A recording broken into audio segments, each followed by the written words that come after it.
Stevie Wonder with Signed, Sealed, Delivered, and I'm yours. It's Belfast 89, the Monday morning talk-in. And how many of you have heard of the charity Dementia NI? We're going to find out a little bit more about it on the programme today because I've got some guests in studio. I'm joined by Tara Collins, who's the programme manager of the charity, and Liz Cunningham is here to tell us about a very exciting project that is going to be launching in the Belfast area. Well, first of all, Tara, tell us a little bit about Dementia NI. Pretty young as a charity, but obviously set up because there's a massive need out there. This dementia is something you hear more and more about every day, with more and more people getting diagnosed every day. It is. Dementia NI was incorporated just over a year ago, and it was set up by people who had a diagnosis of dementia. And they came together because they decided that they wanted to do something more themselves, not just for carers. They wanted to come together and support each other and lobby for their own rights. Amazing that they're actually taking their own lead in this. I know that Liz is here, and Liz, you have been down in Antrim and there's an empowerment group there, so tell me a little bit about what's happening down there and why it's inspired you to do something in the Belfast area. Well, initially when I was diagnosed 6 years ago, I really didn't want to talk to carers because, you know, in fact my family is my carers, but I wanted to find others like myself because they know exactly what I'm going through. So initially I looked for other people, and I met one of the co-founders of the Antrim group at a conference, John, and he invited me to join the Antrim group. And you know, it's not just for a chat, although we can understand and acknowledge what's happening to each other.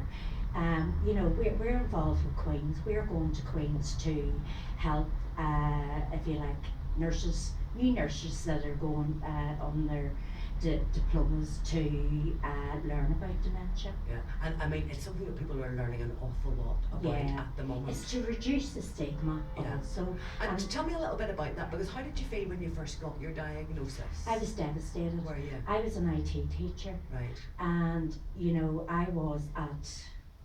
I mean, and how many years ago did you get your diagnosis? 6 years. And I mean, you look very young now. If I you was don't mind me 47. saying. You were 47, and that's going to be pretty young, is it? Yeah, compared to the average diagnosis. And is it something that was in the family, or were you expecting it at all? No, absolutely. I have a rare kind. And what sort of symptoms were you getting that made you think that there might be something going on? My memory initially, but my disorientation, I would go to the toilet and not be able to find my way from one room to another. And this is obviously in your own home. Exactly. That must be terrifying. And in my job. Yeah. I would write reports. I couldn't even type. I couldn't even form a sentence. And did you wonder, look, what on earth is happening to me? Were you scared? I thought I was going mad. Did you? Yeah. And so was there in some way that the diagnosis was a bit of a relief, because you thought, at least I know what's happening here, I know what's going on? You're absolutely right. It was a relief. And you know, my doctor, when I went to him, he really thought it was a menopause, of course. And when that happened, they sent me to a psychiatrist.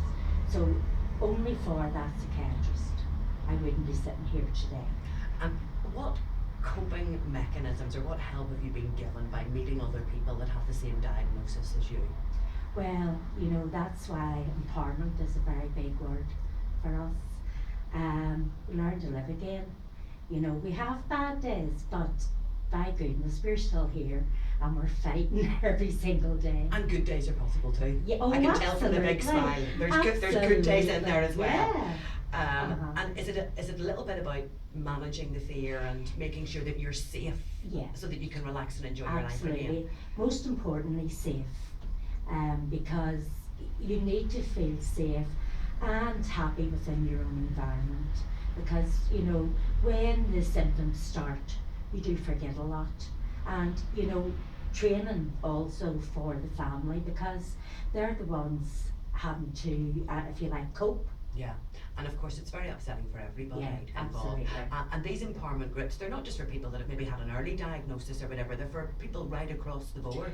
Well, anyone that knows they have a form of dementia, anyone that wants to have their own voice to say things, whether it be to politicians, whether it's helping maybe train people. You know, the likes of the shopping centres, they are oblivious to the word dementia. You know, everybody has had dreadful times shopping, you know, going out anywhere, and they all need sort of some information and training, you know. So there's so much that we can do. There's so many groups that have came to us. I'm chatting here with Lisa Cunningham because we've got some guests down from Dementia NI today, and she's telling us all about an empowerment group that she's been inspired to set up, having visited one that is already running in Antrim.